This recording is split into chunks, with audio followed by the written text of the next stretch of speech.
Hi, Matthew. What's up, boys? What's going on, man? I got a question right off the bat for you. Oh, wow. I'm starting this off right. Look, Let's do it. I know you're jacked. I get that. You're getting a little bit older, and that's fine.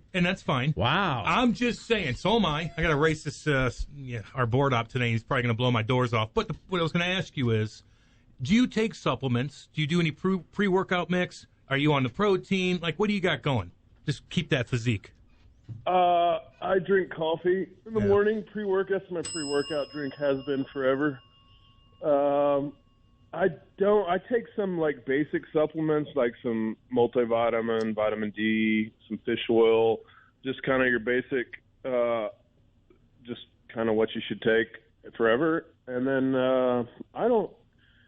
I do have some protein here and there, but I don't have like a strict, regime or, regimen of, I mean, if there's a protein shake handy, I'll have it. If not, it's fine too. So that's He's that's natural. how I look at it. He's natural, Jimmy. So, Matt, first I want to say I always tweet out something about your appearance on this show because I'll be honest with you, I think that might be the only segment people like is when we have Matt Holliday on here. No. But so Cam is going to race Seth the board up. I know you've never met Seth.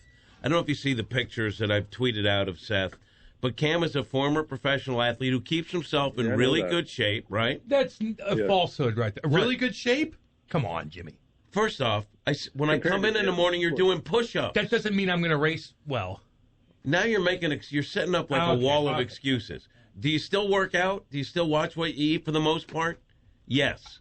Do you still go to Mentality? Yes. Yes. Okay, you're in good shape Okay, for a former athlete. You could have sat on the couch like I do. You're in good shape. Seth played college football at a school. What is it, Seth? Westminster. Westminster, and he's how old are you now? 27. 27, but he's in good shape. He's younger. So somehow these two were talking about who's faster, and it wasn't a setup. It naturally came. They're going to race, so they're going to do it today. And Matt, I have two questions. One, Seth is cool and calm, and Cam is kind of a basket case about it.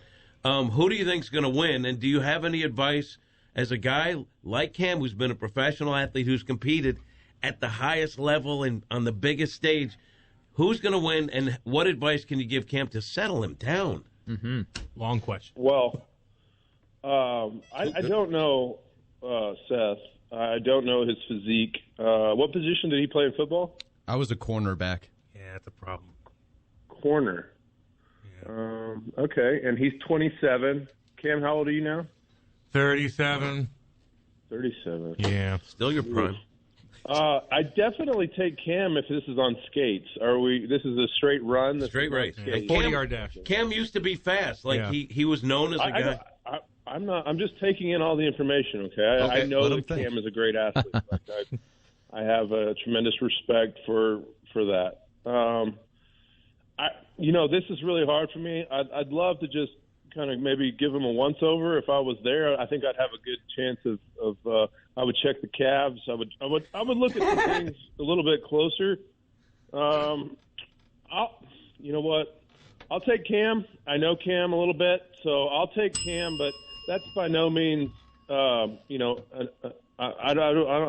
really don't have any information on what to say here. So okay, but what about helping Cam off the ledge? Because for a guy who's a long-time professional athlete, Charlie, back me. It's a lose-lose situation, Matty. He's a little rattled. Yeah, no, he's rattled. Use the embarrassment as motivation. Really, you have nothing. You have nothing to gain and everything to lose. So use that. You really channel that inner, like, you're going to get trashed if you lose, and really be like, well, yeah, you should win if you win. So. It's really a no-win for you, Cam, but good luck, bud. And I just texted you a picture of Seth, so maybe if that will help. I just sent you a picture. Remember, Matt, looks can be deceiving. Okay, it just came through, Jim. So how about a breakdown? A breakdown of the Show him your calves at least.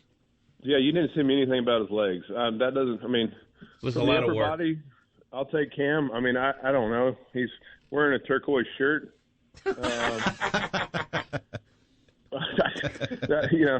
that doesn't help. He's got long hair, may weigh him down a little. From what you send me, I'm not sure how to break that down. But when is this taking place?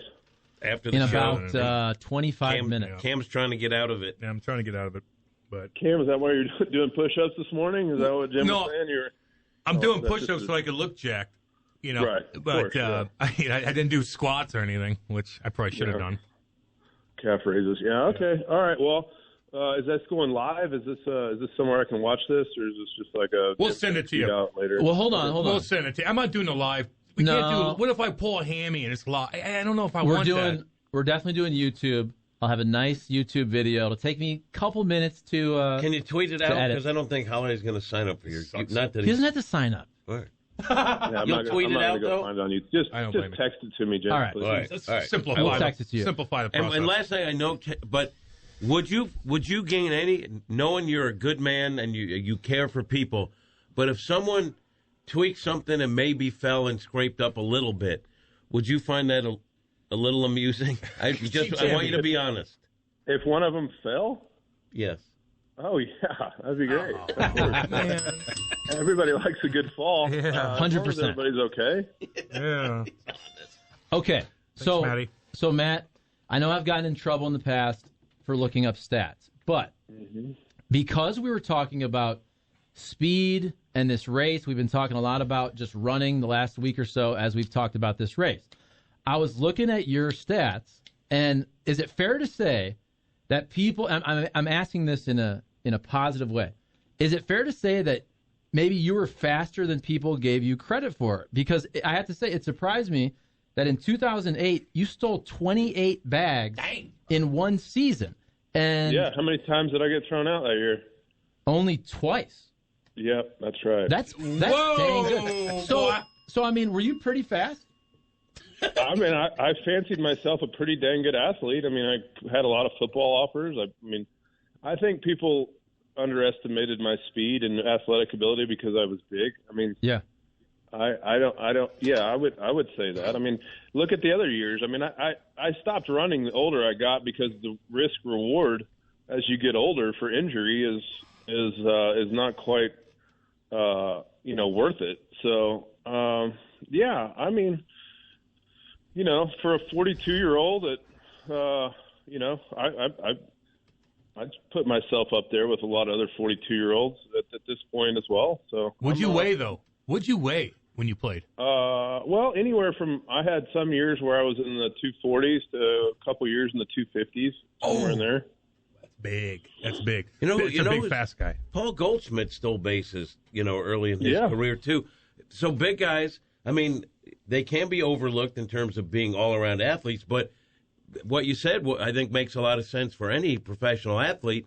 If that's not your strong suit, like when you were in Colorado, you did more of that. As your pedigree became, doing things at the plate, you have to be smart and not risk being injured doing things that isn't really your main thing, right? And I'm sure that factors in for Goldschmidt, too. They paid me to be in the box, and they paid Paul Goldschmidt to be in the box. And if you hurt yourself stealing or even, anything that you hurt yourself doing outside, they're paying you to drive in runs and to be a presence and to hit bombs. I mean, at some point you say, well, you just have to, you look at the whole picture and you got to decide how you're going to be in the box for the whole year. You got to try to be in the lineup as many times as you can, and sometimes you have to change your game a little bit. Let me ask you a question right quick, and this might be somewhat obscure, but you seem so cool, calm, collected, like nothing really kind of rattles you, it seems like. And I like to think that I'm like that, but I'm not. And sometimes when I'm driving, man, and these cyclists are in front of me, and they don't have like a shoulder, and they cause chaos, and they're like, "Oh, I'm here, don't mind me." Well, I have to mind you because now there's anyway. It drives me crazy. Do you know what I'm talking about with that? Yeah. And if that doesn't drive you nuts, is there anything in particular that you see on an everyday basis that will drive you nuts like that does for me? I could get on board with that. I do not like that, especially when there's like a nice wide sidewalk like 7 feet away and they're like pretending like they're a car. I'm like, you're not a car. Like, just drive on the sidewalk, and you're a bike. And so I'm on board with that. I even like to ride bikes. Like, I'm not one of these people that trashes bikers that doesn't bike. I like to bike. Every now and then I'll bike from my house into town and to the stadium where I work, and I'll just use the sidewalk. And if I have to get on the street, I'll be very considerate of the cars. And so I also find that annoying. Or pick roads where you won't stop traffic. I think that sometimes they don't pick the best routes or roads that is most bike friendly. So I'll get on board with that. I'll try to think about some other things that annoy me. I do annoy easily as well. I think as you get older, you get annoyed by more crap. So, yeah, I'm on board with that. Cool. You got one of those old school bikes with the basket on the front and the little bell? Because I'd love to see that. The big wide handles. Yeah. It's like a beach cruiser. That's what I fancy. Somebody chimed in on the text line. Mitch chimed in and goes, ask Matty about the moth in his ear. Had to been awful. What happened there? Yeah, it was awful. You don't remember that? Oh, I remember. I got a picture of the moth. Yeah.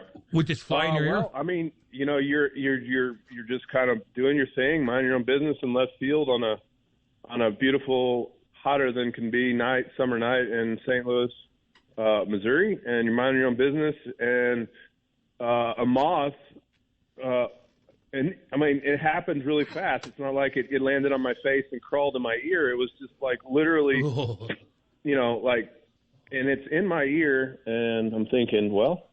And I put my finger in there to get it out like any normal human would do, and I couldn't even – it was so far down my ear, I couldn't even touch it. And I started to wig out a little bit, and the game's going on, and, of course, I'm thinking about the moth, and if somebody had hit me with the ball, I wouldn't have known. And I was I'm trying to figure out what to do about it because I think there may have been only one out. Or it wasn't anywhere near being over the inning, which I needed it to be. So I called time, and I thought – I have a moth in my ear. I told the umpire, and as I'm wigging out, and of course I'm not a doctor. I don't know how deep into the brain the moth can go and what kind of problems it could cause, or if that's an issue at all. So I'm starting to freak out a little. The moth is freaking out. Me and the moth are both freaking out. Oh.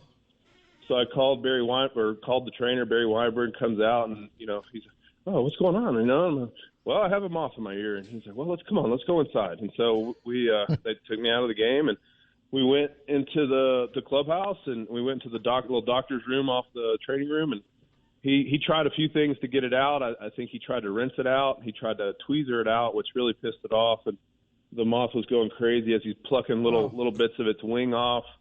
And so I did not love that. And then eventually they turned all the lights off and shined a light, thinking the moth would fly to the light, and that didn't work. The one time it doesn't do that?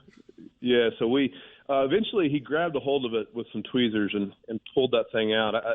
It was a moth going on a pterodactyl. Like it was big. It was big, and so that was So I kept it in a little bag for a while, just as like a memoir, a memento.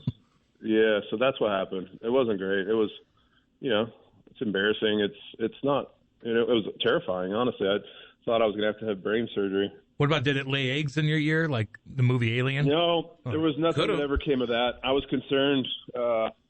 I never had to deal with any of that. I had to ask. So, Matt, on the show, we like to sometimes ask you about topical issues that we've discussed earlier. And because you just mentioned a really weird injury, I have to ask, because it's the second weirdest injury we've talked about on the show today. Did you hear about this Finnish cross-country skier, Remi Lindholm, who had basically, we'll call it, his nether regions were actually frozen during the race? No. Yeah. That sounds terrible. You're going to have to Google this. Apparently, it's happened twice to this guy where he's in the cross-country ski race. They wear almost nothing. They're wearing like a tracksuit, tight, almost like an Under Armour. Yeah. And so this is the second time this dude basically had his part frozen. He freezes easily. Yeah. He didn't learn the first time, apparently. Wow. Well, I don't know what to say other than maybe find a Summer Olympic sport. I don't know that he's made for the Winter Olympics. So, man, that sounds terrible. I don't. What are the ramifications of that? Do you just warm them up, or what do you do? I don't understand. It ruins your weekend. Yeah. It will. It really will. Yeah, he just said unbearable pain. They were worried about frostbite. So, and apparently this guy, it's happened twice. So maybe, as you said, he probably needs to pick a new sport. Is he DQ'd for that? Like, does he pull out? Like, I can't find a picture of the Moth. I would like. Sorry, hold on. Oh. He finished 28th. Yeah. So he battled through it. Well, good for him. Yeah. Do you have the picture of the Moth you could send me? Because I would like to tweet that out.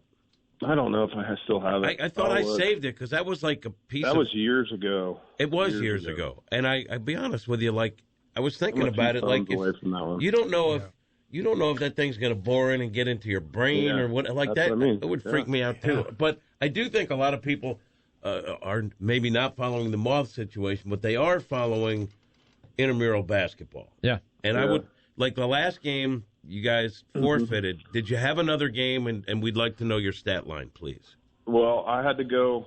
We just got back from Nashville, so I had to go to Vanderbilt Thursday, and they played a playoff game Thursday night that I wasn't at, and apparently we lost to the Fiji House or I don't know, some fraternity, and so we're done. And I shamed my teammates as much as I could through text, and so that was it. It was very sort of I mean, it was just not that great of an ending, for me. I was waiting because if we'd have won Thursday, we would have had a game. I think it was tonight, but we lost. So that intramural dream of a championship this year is over. Do you feel like you could have done more, though? That team sound pretty weak, though, the name of it. The Fiji. I mean, you're a big guy. If you use proper rebounding techniques, seal guys off, you're probably looking at 16 boards. Maybe back guys down, do the Y move or you hook, or maybe a drop step. Maybe you're averaging 16 and 16. Yeah. Well, we were doing fine, and then I have to go, and of course we lose. So, I don't know that I'm the straw that stirred the drink, but it sure feels like it. We were undefeated in games that I was at, even though I was an underwhelming performer, according to you, Jim. But, I think maybe I was a link that was important, just the support of an older guy, twice their age, to be there to, like a father figure on the bench, I think was something that was valuable, maybe that wasn't taken into consideration. So it's sad, and I'll just try to move on. And back to the pickup games, I'll have to get my basketball fix at the pickup spots. I'm going to take another shot here talking about just kind of sports that people play on the side. We also, earlier in the show, were talking about disc golf. And I feel like Kat and Cam kind of said, it's just this pothead sport. For hippies. For hippies, which I don't necessarily disagree with, except it's actually pretty fun, and it takes a lot of athleticism and torque. It's almost a lot like of man buns. Okay. I'm just saying. But the disc, it's almost like a discus move to throw that thing when you're driving. So, Matt, have you ever played disc golf? I actually like it.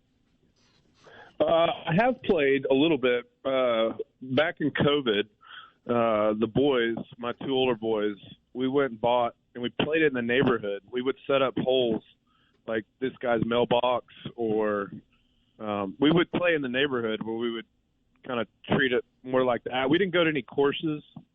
So that was fun. I mean, I enjoyed it. I have a hard time keeping it straight. Mm-hmm. I don't throw a straight, so I had to play the slice a little bit. But I could see the enjoyment of that. I mean, it's I don't do the pot thing. I wonder if it probably enhances the enjoyment of it. Yeah. But for me, it was just okay. Like, we played it for a couple months in COVID when we had nothing else to do. But since some of our other hobbies have come back to us, it's been shelved. So I don't know where those discs are, but yeah, I could see people enjoying that. Oh, one more thing before we let you go, by the way, because I have a big race and I kind of want to do some squats and stuff like that, just to let you know. But did you see the punch by who was that again? Juwan Howard punch. And look, it wasn't a punch. It was a punch. Look, did you first off, did you see that clip? I did, and I mean, it started out like he was going to punch, and then he changed his mind at the last second and looked, and he went, "Oops, I'll just open hand this deal." Is that what y'all saw or no? Yeah. That's exactly what I saw. But if you're already in motion, like whether it looked like a slappy scratch from like your cat would do, you still had the motion. So a punch is a punch. But isn't it more like degrading getting slapped by a guy? I might as well get punched, right? Yeah, I think I'd rather be punched than like be slapped. Is kind of what it looked like. Yeah, exactly right. You know, Cam, you're obviously the authority on this one. He said a punch is a punch. That's where I can't believe it. It wasn't a punch. No, but you might as well punch the guy because it's in the same category. Although you kept your hand open at the end, it looked wimpy. It's still like the punching motion. That's what we're calling it. That's it. I'd rather get punched in the face and slapped by a dude. It's all good. It looked like at the last second he realized this is a bad idea. Maybe I won't get fired if I turn this into a slap. Yeah. I don't know. Right on. Hey, Matty, go enjoy yourself, man. I know you probably take a little bit more supplements that you're telling us because you can't be that jacked all the time. You're on something. I know it. No. Whoa. Wow. No, I'm just saying pre-workout. Wow. That was a compliment. It was a pre-workout. Oh, my goodness. Matty, enjoy yourself. Thanks for coming on, big boy. Thanks, Matt. All right, guys. Cam, good luck in the race. You know, represent the professional athlete. You know what I mean? Like, no pressure, but come on. No pressure. Just lose-lose situation. Oh, good. Thank you, Matty. Thank you. All right. See you, buddy. See ya. He's the best.